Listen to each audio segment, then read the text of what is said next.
Wall Street's counting down to earnings season. The big banks kick it off tomorrow. JP Morgan, Citi, BlackRock reporting quarterly numbers. Our next guest has been tracking the action in bank debt over the past week, says the street might be underestimating just how well the big banks will do. Chris White joins us with his observations. He's CEO of BondClick. Chris, great to have you with us. What do you see the debt markets pricing in for the banks? It's great to be here, Melissa. What we're seeing from the banks is in the lead up to earnings next week, we saw a rally across the board in the banking sector when you're looking at corporate debt. Heavy buying, banks usually lead the activity in terms of the overall market. So it was no different last week. But every single name in the top 20 by volume tightened according to the data that we're looking at. So it looks like people are positioning themselves for a positive call from the banks in terms of earnings. So positive immediately, but farther out in the future, what are investors anticipating? Yeah, that's a great question. You know, if you look at where the buying is occurring in the marketplace, what we're seeing is really a difference between investors, the way that they're treating the front end, looking at banks. Like their 5-year and in debt was very popular. There was net buying activity there. But in the long end, we actually saw net selling. And I think what the bond investors are saying is in the short term, they think that banks look good now. But longer term, I think there are still lots of question marks. And given that banks are so tightly coupled with Fed policy in terms of how they do going forward, I think that's a really smart bet. So bond investors seem to be placing a lot of their interest in just buying the debt that's going to be maturing in the next 5 years. Yeah, it's Karen. Thanks for being on. When you talk about the further out debt trading, is that a function of a thought on rates, or that's much more specific to the underlying bank credit? Well, the further you go out on the credit curve, the more risk that you're taking on. So it looks like the reaction that the market's having is everyone seems to believe that bank debt, from a value standpoint, is something that they want in their portfolio. However, how long do you want to be holding bank bonds is where there seems to be a bit of a disagreement. When you see net selling in the long end, that's usually an indication that from a volatility perspective, people aren't willing to take a bigger, longer term bet that has more risks in this particular name.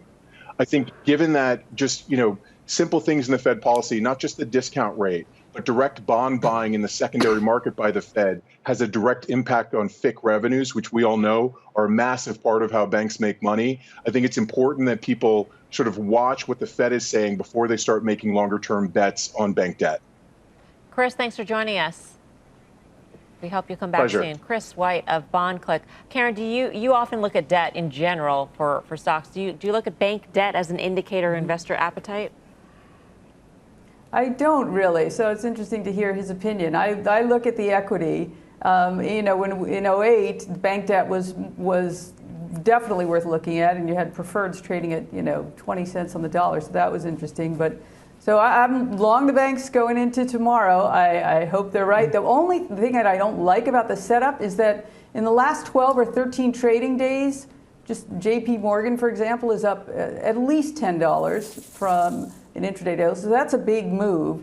That's just, raising the bar for them to come out with strong earnings, which I think they will.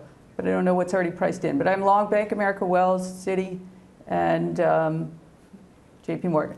Tim, what are you expecting out of bank earnings? Really interesting. I think all four of those names, Karen, Sorry about that. I asked for Tim, but we'll go both of you. But Tim first, and then Dan. Okay. Well, Dan's answer is always going to be a good one. But in advance of that, I think the loan loss provisions are the numbers. And what we've seen over the last 2 quarters is that these FICC earnings have been monstrous. And the underwriting earnings have been monstrous, and people like JP Morgan have used that and put that away into loan loss provisions. If the economy is anything close to the rest of the market, and we've had this conversation on this desk, is pricing in. Banks are way too cheap here, and I realize they're not all created equal. Look at how Karen talked about JP Morgan 12% in 11 days going into these numbers. Citibank hasn't done that. So I'm long both Citi and JP and Bank of America into this week, and I expect to be relative surprise on the upside. Dan, quick. Good segue from Tim. I think you look at the investment banks. Think you look at investment banking, capital market activity. Morgan Stanley is going to report Thursday before the opening. That one looks interesting to me. They just made this bid for Eaton Vance. They just closed their E-Trade deal. They are barbelling this thing. I think this is going to look like a different bank in a few years from now. I like Morgan Stanley. It acts much better than the whole space on a relative basis.